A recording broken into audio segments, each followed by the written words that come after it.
Millions of gamers have been influenced by the Pokémon series. The original games set a completely new genre of games, focused on gathering and battling a variety of unique and fascinating monsters into existence. The main series games have had a ton of graphics improvements, new gameplay elements added and removed, and hundreds of all-new Pokémon introduced to the various areas. Numerous other developers have been inspired to make games similar, but even fans have tried their hand at making their own fan games. Since Nintendo has not approved any Pokémon fan games, Nintendo is within their legal rights to remove them. Pokémon is an example of a fan game that cannot be sold or used for financial gain. Pokémon Phoenix Rising leans more into the RPG side of things by adding player decisions that can affect how the plot develops. The character in the game may be entirely customized, and it features a variety of fresh Mega Evolutions and Relic forms. Along with the standard leveling up of your Pokémon, there are side missions, main quests, and skill trees. Compared to anything Pokémon has ever done, the journey is a lot more like a classic JRPG, and it includes much more substantial and engaging secondary characters. Pokémon Fire Ash, a game that was first released in 2015 and is still being updated today, more closely follows Ash's adventures in the anime. It has a lot of new features to make it feel more like the anime, and is based on the Pokémon Fire Red edition of the game. Pokémon Fire Ash follows Ash on his journey from the Kanto area to Alola.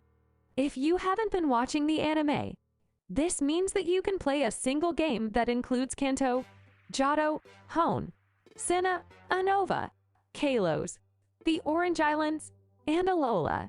The number of Pokémon, 50 gyms, Mega Evolutions, and Alola forms total around 800. Similar to the television program, Brock and Misty join you on your adventure and can be fought as well. Pokémon Insurgence is one of the most ambitious ROM hacks because of how much it changes and improves the games it was based on. The game is now available for download and play, but the development team is dedicated to providing further updates to address any bugs and add new content. It is currently at or above the level of any classic Pokémon game. New characters and music are featured, and the Mega Evolutions idea is even brought back to 2D type games.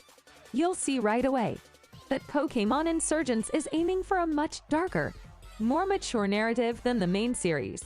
Without going into too much detail about the storyline, the new Tauren territory that you play in is in threat from mysterious cults. You must defeat the regional heroes in order to take over as the new protector against the evil cults, as opposed to playing a regular Pokémon game, where you try to gather badges and become the regional champion. Pokémon Red or Blue certainly hold a very special place in your heart. If you were around at the start of the Pokémon Mania, whether you're a Gen 1 fan or not, the first Pokémon experience has a special feeling. Pokémon Fire Red was a nice method to recreate those events, but now that it has been so long, it is obvious how simple and basic they were. Anyone who wants the game to bite back a little bit more will appreciate Pokémon Radical Red.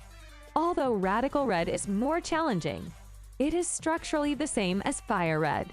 Changes to the game include the addition of new skills and rebalanced stats, the ability to trade skills between Pokémon, the removal of HM, visible and color-coded IVs, exclusive EV training areas, the addition of more legendary Pokémon, and the choice to challenge previously defeated gym leaders once more. Additionally, the game has a built-in randomizer option that you may use straight away.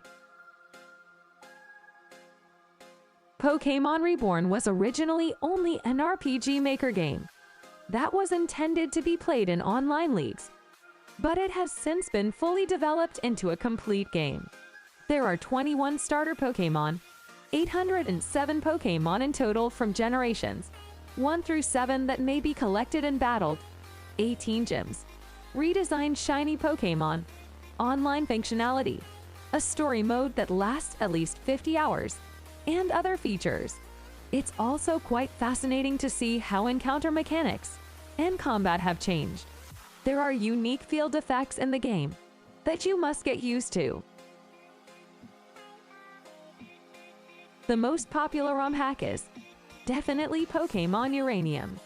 The plot is as authentic to Pokémon as it gets, putting you in the role of a brand new trainer who receives a starter Pokémon from Professor Bambo and is then given the mission to acquire HM badges by defeating each gym's head coach.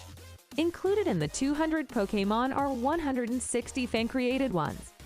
The game has a full story mode in addition to an online trading system and fights that put these unique animals against one another. Due to formal DMCA takedown notices sent by Nintendo, support and updates for this game have been discontinued. However, you can still find and play the most recent update.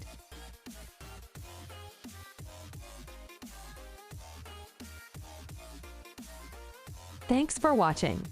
Let me know what you think in the comments below.